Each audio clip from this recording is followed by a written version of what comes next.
આખરી ગરમીમાંથી હવે રાહત મળી ગયા છે। લગભગ મધ્ય ગુજરાતના ભાગોમાં મહત્તમ તાપમાન 41-42 ડિગ્રી સેલ્સિયસ આસપાસ રહેવાની શક્યતા છે અને ધીરે ધીરે 40 ડિગ્રી સેલ્સિયસ આસપાસ થઈ જવાની શક્યતા છે। ઉત્તર ગુજરાતના ભાગમાં મહત્તમ તાપમાન 41-42 ડિગ્રી સેલ્સિયસ આસપાસ થઈ જવાની શક્યતા છે, જેમાં પાટણ સહિત હારીના ભાગોમાં મહત્તમ તાપમાન ઘટે, સાબરકાંઠા હિંમતનગરના ભાગોમાં મહત્તમ તાપમાન ઘટે, અરવલ્લીના ભાગોમાં મહત્તમ તાપમાન ઘટે, પંચમહાલના ભાગોમાં, પૂર્વ ગુજરાતના ભાગોમાં મહત્તમ તાપમાન ઘટે, મહીસાગરના ભાગોમાં મહત્તમ તાપમાન ઘટે અને મધ્ય ગુજરાતના ભાગોમાં તો ઘટશે, પણ ધીરે ધીરે આ સગળા ભાગોમાં લઘુત્તમ તાપમાન મહત્તમ તાપમાન 40 ડિગ્રી સેલ્સિયસ આસપાસ પણ થવાની શક્યતા રહે।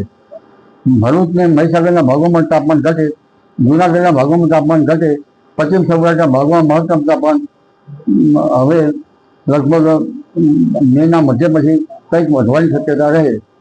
દક્ષિણ ગુજરાતના ભાગોમાં હવે લગભગ દક્ષિણ દરિયાઈ પવનો ફૂંકાય અને તાપમાન ઉકળાટ વધવાની શક્યતા રહે।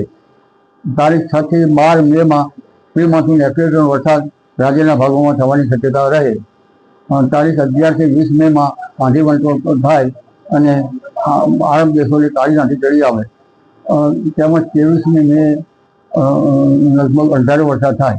15 મે બાદ અરબ સાગર પણ સક્રિય થાય અને બંગાળ ઉપસાગર પણ સક્રિય થવાની શક્યતા રહે। 17 મે થી જૂનની શરૂઆત સુધીમાં બંગાળ ઉપસાગરમાં ચક્રવાત બનવાની શક્યતા રહેશે અને આ વખતે અરબ સાગર વધુ સક્રિય રહેવાની શક્યતા રહેશે। જૂન સુધીમાં તો અને 8 જૂન બાદ અરબ સાગર વધારે સક્રિય રહેશે અને અરબ સાગરમાં પણ ચક્રવાત થવાની શક્યતા રહે।